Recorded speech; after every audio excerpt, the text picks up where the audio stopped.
Sidebar with Michael Colarossi, Vice President of Innovation and Product Line Management and Sustainability. That's quite a mouthful. At Avery Dennison. I also happen to know he's a geek like me. So Michael, bit. Thank you for joining us. Thank you for having Sidebar. us. I think many people think of Avery Dennison as a label company. I mean, very, very good thing to think of. That's right. I think of also electronic labels and digital and tracking and so forth. So I would love to ask you to start, what role you think that labeling, especially digitally enabled tracking, can play in helping fashion shift to a more circular design? Sure.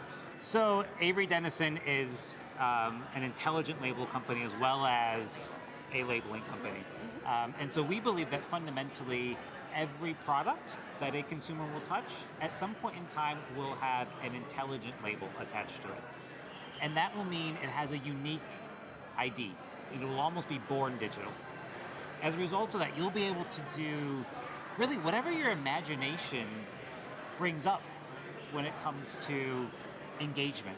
So for us, we're looking at spaces like transparency, making certain that in the fashion industry that a consumer understands where that garment was made, or what sort of labor went into it, or how do I actually recycle it.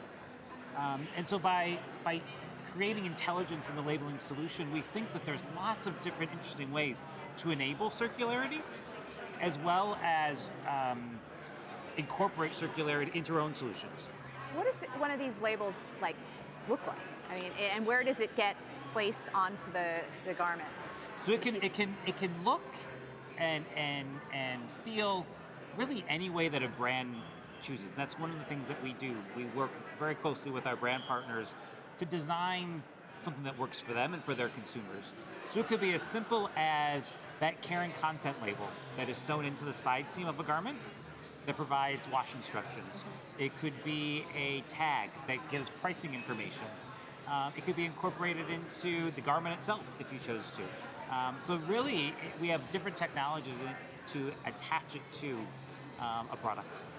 Can you tell us a little bit about how consumers and businesses can then get information from those tags?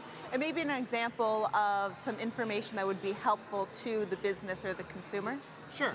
So today we have a platform called Janella that allows brands to engage directly with consumers through a digital trigger.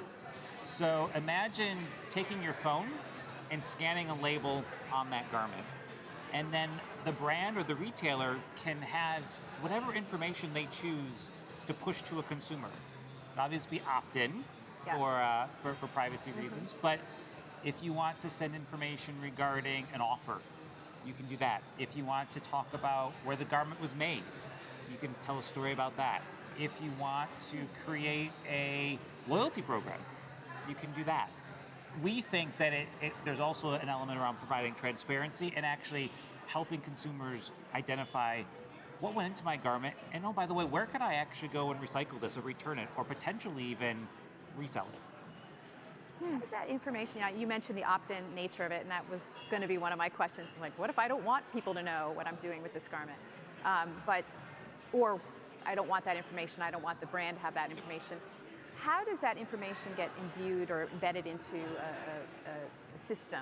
So I'm assuming from the retailer back to the factory, that would be one of the most interesting things for a brand. Where does that information go? Is it into a traditional inventory management system, or how does it get used? It could. It can go and get integrated into an ERP system that a brand has. We recently did a pilot with a brand called Alix, small brand out of the UK, where we actually use blockchain to actually provide full transparency of that garment through the supply chain. So you can use a blockchain technology. The key is that it's a digital trigger, and we could send that data to a variety of different systems depending on the brand or the retailer's desire. One more question before we let you leave. Just what is the information that most of your customers seem to want the most right now? Like you mentioned a couple things you could get at, human rights, water, all these different areas? What seems to be the biggest trigger for the brands right now? The biggest trigger right now for intelligent labels is around enabling the omni-channel. And so most brands and retailers are looking to be able to reach e-commerce through traditional supply chains. And so what ultimately that does, it means you optimize your inventory. We believe that the next generation of that is actually then building it back into your supply chain to reduce the amount that you actually produce. Right. Because one of the biggest challenges in the apparel industry is overproduction. Right. So I think that's one space. The other big trend that we are starting to see is transparency around providing that information around the provenance of a garment Yep. to ensure that it is real and that it was made in a sustainable way. Thanks for your leadership on this. We're out of time. Thanks for joining us at the Sidebar today. Please be sure to come back tomorrow. One more day live of Circularity 19 at 9:50 a.m. And thank you so much from Heather Clancy with GreenBiz and Sarah Golden from GreenBiz. thanks, Michael. Thank you.